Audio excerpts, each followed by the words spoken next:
Path of Exile released in 2013, has a sequel out in beta, and is still getting updates.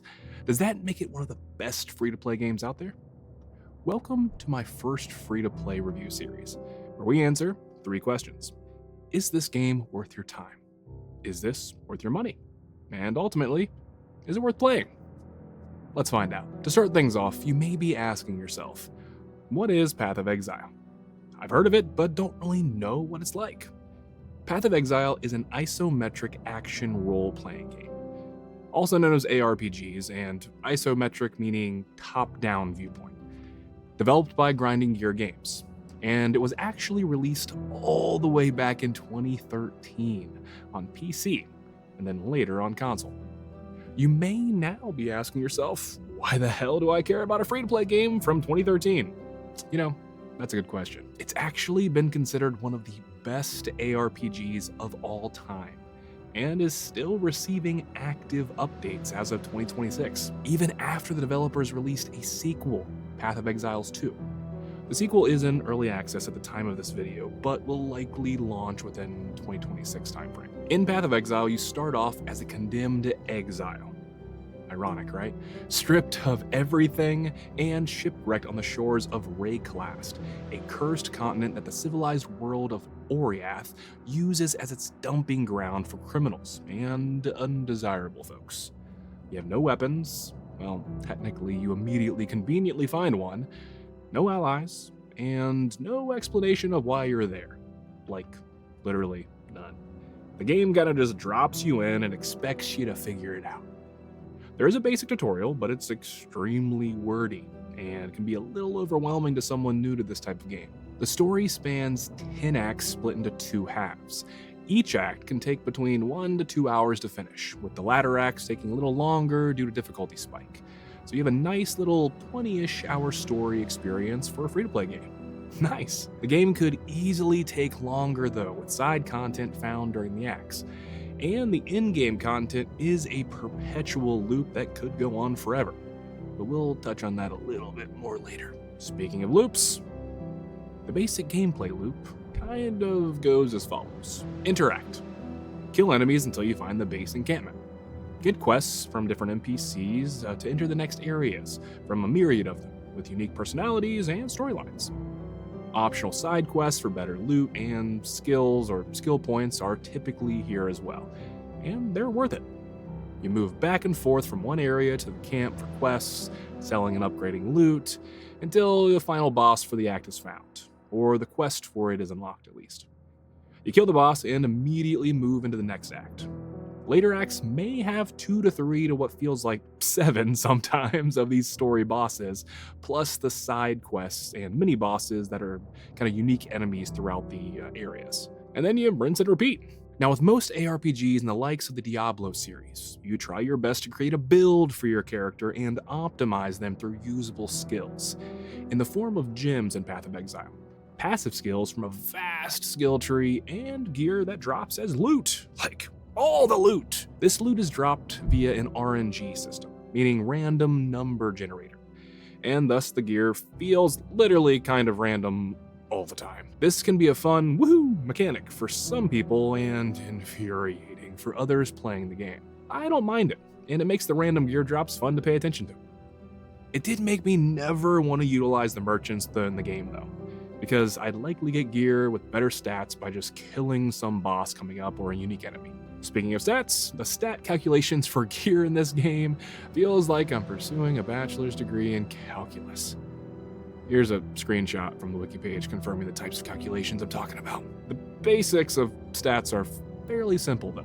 Strength is for HP and melee and physical damage, plus good for gear with armor ratings. Dexterity is for accuracy and evasion ratings for the character and their gear, which help with causing attacks to miss entirely and do no damage. Intelligence is for mana, or your magic level, and energy shields to help mitigate almost any damage received. There are a plethora of other stat adjustments made via your gear and skill tree skills, but I'll be honest, it's too much for this video, and I highly recommend just exploring this beautifully gigantic skill tree to see what's on it. starting around your character's start point and knowing that the max skill points you'll have is kind of between 100 to 123 from levels, books, and quests. That's when you finish the game, of course. These stats also affect your skills and how useful they are. And boy, howdy, are there a lot of skills in the form of skill gems. Now let's move on to classes before I dive off the deep end with these mechanics real quick. To help understand what Path of Exile has to offer you, I completed the first act with each class in order to better understand their playstyles and abilities before I moved on to finish the entire story with one specific class. There are 6 main classes in the game that are available when you start. And unbeknownst to me even, when I started, there is an additional 7th class you can unlock within the game. But we'll touch on that a little later. Unlike other RPGs, you don't create the character in a sense of designing them, but rather use the main avatar they have with their specific design and voice. The Ranger. The Ranger was my first class, as it was one of my favorites of the available classes when I played the early access of Path of Exile 2. I actually played that before the first one. Unlike Path of Exile 2, the original Path of Exile is a slower paced game in regard to player movement, and I really felt the difference with the Ranger, as I was having to stop every time I wanted to attack. It is a game feature and not a class-specific thing or a bug, by the way. Though the skills in the game are not class exclusive, the Ranger seem to have dexterity and movement-based abilities drop more often, making them feel very mobile even while standing still to attack. They also were granted some summoning abilities via totems that help a lot with crowd control and distracting folks while you mow them down with arrows. Overall, I think the class goes well for people who like to move often while keeping their distance, because Ranger. And you have the options in your tool belt for minions to distract enemies. The Templar. The Templar is rather synonymous with a paladin in things like D&D.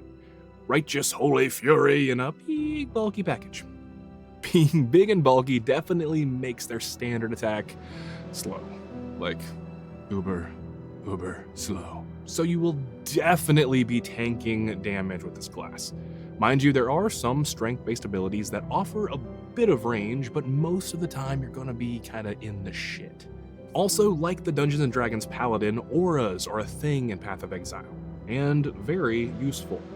But they do come with a price, as they typically take a portion of your max health or max mana to use. But as long as you don't stack too many of these auras at once, they are great to have on any class. Now, one really cool gem I highly recommend getting, if it drops, is anything that provides multi-target support, whether it auto-casts your ability again or lets your abilities bounce to other targets. Side note, make sure your gem slots are linked together, so those support gems actually work as intended. Definitely not me who didn't do this, and most of my Templar run by accident. The Shadow. Ah, yes, the Shadow, the rogue of Ray class, and a character who feels like they have a naturally faster movement speed. So that's a huge win for them. Any class can dual wield weapons, but I felt that the dagger or one-handed sword dual wields were much faster with this class compared to the Templar or Marauder, for example. We'll talk about the Marauder soon. Shadows often get quicker access and drops for abilities based in poison, which is a debuff that slows and has the enemy take damage over time. Now, in the first couple of areas, this was a slow burn for sure, and you wanted to move around a bunch while your poison did its work. But later on, it stacks so quickly and just burns through health. I almost did my full run with this class, and may still do another one because it was very fun to play. And it caused enemies to lose speed, health, and even attack strength, so everyone just melts once your build gets going. I did initially think you'd miss the overall damage output that some of the melee characters have, but you really don't. And to my surprise, most of the classes are actually pretty balanced in this way, so you don't really miss anything by choosing one over the other. The Marauder. Now let's welcome the actually, as Path of Exile calls it, the Marauder. Conan the Barbarian, He-Man, Grog, insert large, chunky man here. The list goes on. You got big, you got slow, you got chunks.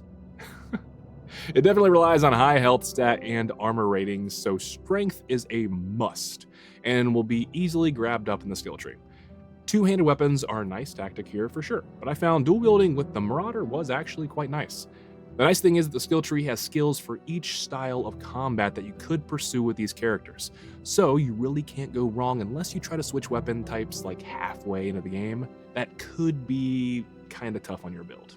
A cool attack skill that the Marauder gets faster than everyone else is a jumping attack that does AoE, or Area of Effect for those who aren't nerds like me. Super useful for getting around the map along with slamming mobs of enemies. Duelist. One of the most versatile characters in the game is the next class, the Duelist. They have passive skills in the skill tree that really line up with every style you can play with. I'm talking bows, I'm talking dual wields, sword and board, two-handed weapons, all of it. The Duelist class has hands that are rated E for everybody. The build preferences for the Duelist kind of come down to what you want to play with, so I would recommend taking the first few areas and just swapping your kits frequently to test things out. Oh, one skill I did find with the Duelist before any other class is the Animate Weapons skill. If there are weapons you don't want to pick up on the ground, you can turn them into temporary little dudes to help fight off mobs of enemies. Be careful here of turning really cool weapon drops into minions, because you can't pick them up after. Speaking from experience. The Witch. Now we move to the class I did my entire run with. The Witch. 2 words. Magic. 2 more words. Dual wield wands. Thank you for coming to my TED Talk. That's it. All right, jokes aside, the Witch was far and large my easiest time with Act 1, which made me want to use her for my full run. Summoning a bajillion minions that turn super OP was such a cool way to speed through the early game.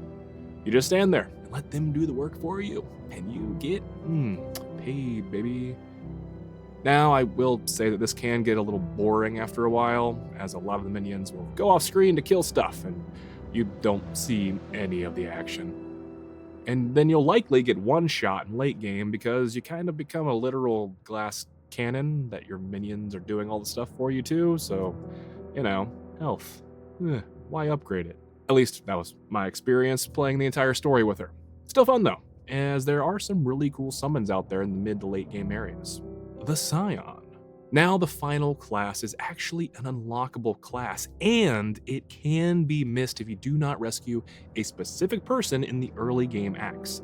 So make sure to do those side quests, folks, especially in Act 3.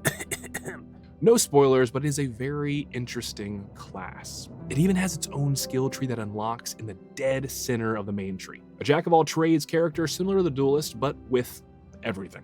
I mean, it's got magic, melee, movement, and mariachi. Guys, I don't know. It's really late here. It's 2 a.m. Overall, they are a great mix of melee and mid-range based on my Act 1 playthrough with them, and have some cool skill gems pop first that let you throw your weapons and potentially bounce off enemies. You'll find this as an enemy ability later in the game that's super freaking annoying, so it's nice we have access to it too. By the time you have access to play the Scion, you'll likely have a nice stash of consumable items, which are pretty important in the game's infrastructure to level up and optimize equipment. The cool thing is, these consumables carry over in the standard game mode if you add them to your storage or stash, which is a shared chest that carries over across all characters in that specific game mode. Now, caveat here, other game modes like the current season, Mirage at the time of filming this, do not share this chest. So just to let you know, watch out for that. As with the loot system though, there is always a game of chance with currency items like these. Items like Orbs of Alchemy let you upgrade normie items to rare ones, so the potential for better gear is potent, but also random, as with everything in this game. I recommend stashing items like this as you also need them in very large quantities if you would like to choose your upgrades for your weapons and armor via crafting. Oh yeah, crafting! Crafting's a lot. Yep, and it's too damn complicated to get into this video, I'll be very honest with you. The number of different consumable items used and item suffixes and different crafting benches make this part of the game and give me a headache, to be very honest. For those who love that nitty-gritty, just deep parts of creating and crafting, you want to optimize the best equipment possible, this will be 100% in your bag and your favorite type of mechanic in the game, along with the in-game content. But for normal folks, you don't need to craft much. with the exception of giving like an item a normal boost from the standard crafting bench once you get that unlocked at Act 2. And that's not too hard to do, and the game really does walk you through it well enough. If you'd like to learn about the nitty-gritty, though, there's a creator named Scuffy. They have a full video breaking down all of the crafting mechanics. And I kind of understand them after watching it, to be honest with you. I'll link the video, it should be above, but if not, it's in the description for you guys. As noted with these consumables, they should go into your shared stash, as inventory in this game is increasingly tough to come by and it fills up super fast. You'll likely be going back and forth multiple times per area to sell equipment and adding items to your stash. Now, this is where the game can get a little more annoying. The stash is just a huge open inventory box, but it can be organized pretty easily. You wanna know how? Through monetization. Yeah, that's how. Yeah. Alright, the monetization in this game isn't egregious. Be very honest about that. But some of the quality of life improvements are behind a paywall. This is a free-to-play game, so microtransactions kinda come with the territory. Devs gotta make their money somehow to keep this thing going, and I don't fault them for that.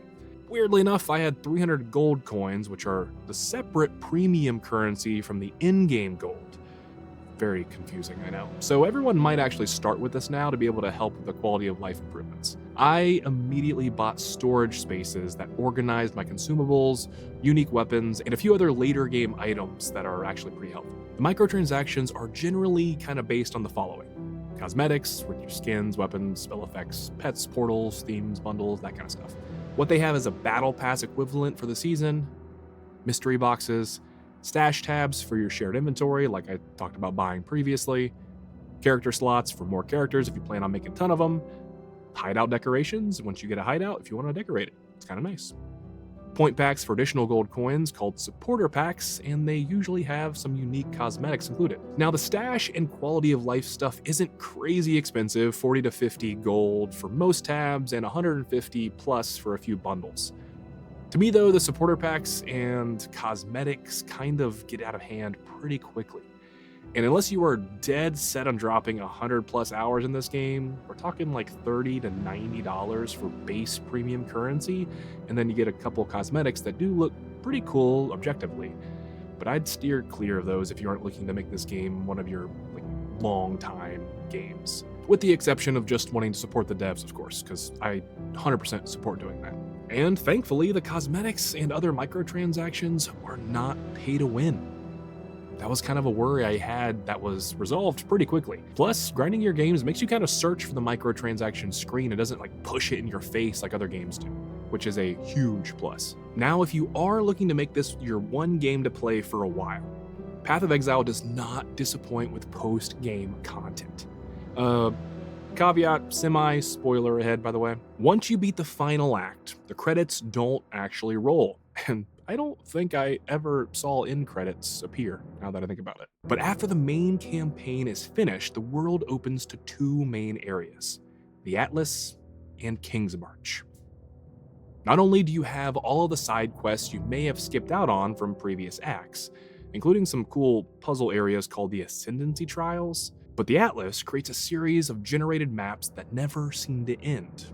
And you guessed it, it also includes its own skill and feature tree. These skill trees are literally never ending, man. Yeah, never ending. These maps also seem to be never ending, as they are created from map tokens you find in-game relatively often.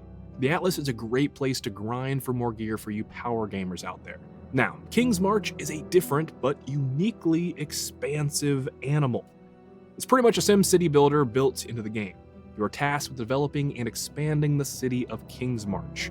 We're talking NPC recruitment for work tasks, mining, farming, naval logistics, shipping routes, enchanting, disenchanting, smelting.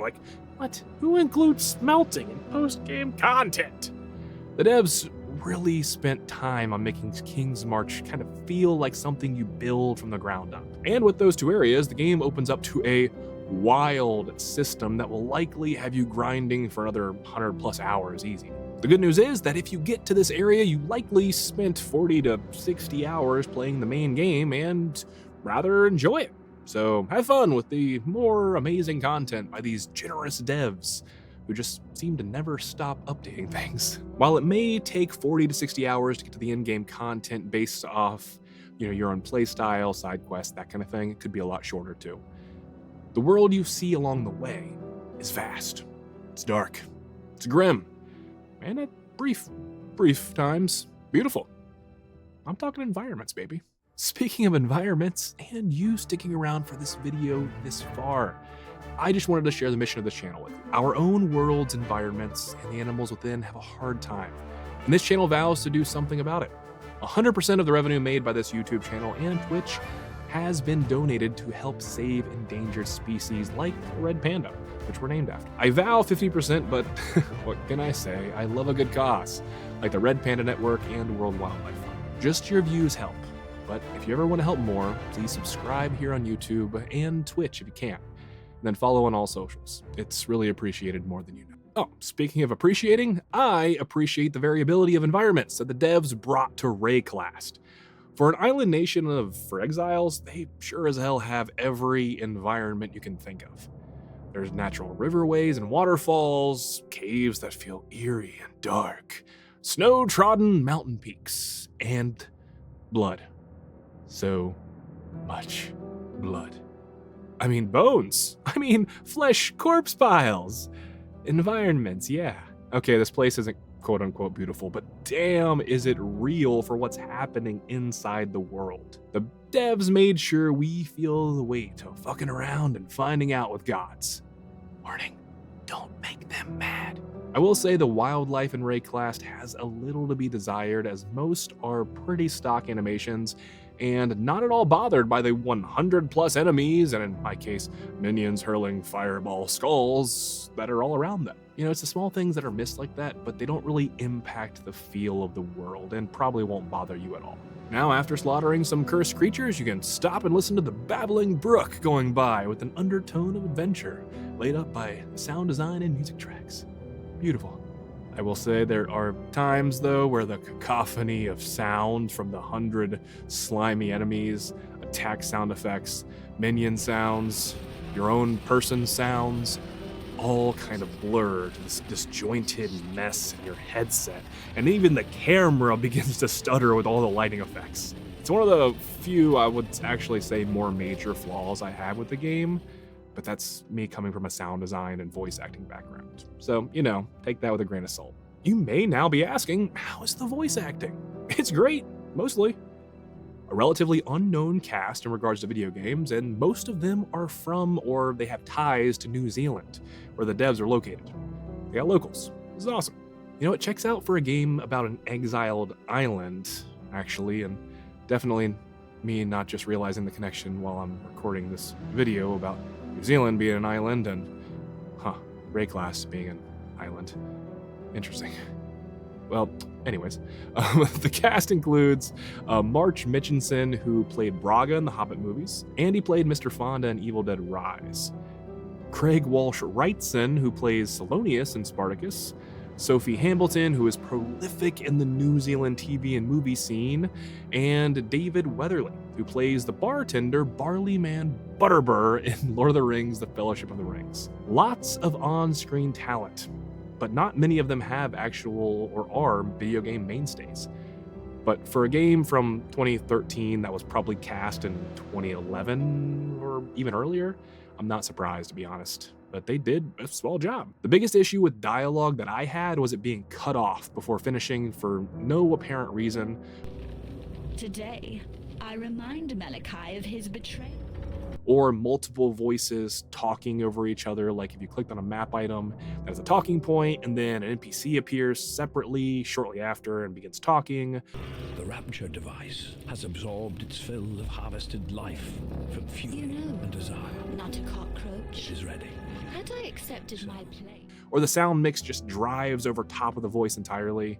Not a huge deal for some, but a little annoying at times for me personally. So, if you made it this far, eh? Well, we're here to answer the following questions. Is this game worth your time? Is this game worth your money? Is this game actually worth playing? So your time is valuable, but Path of Exile will definitely make it worth it.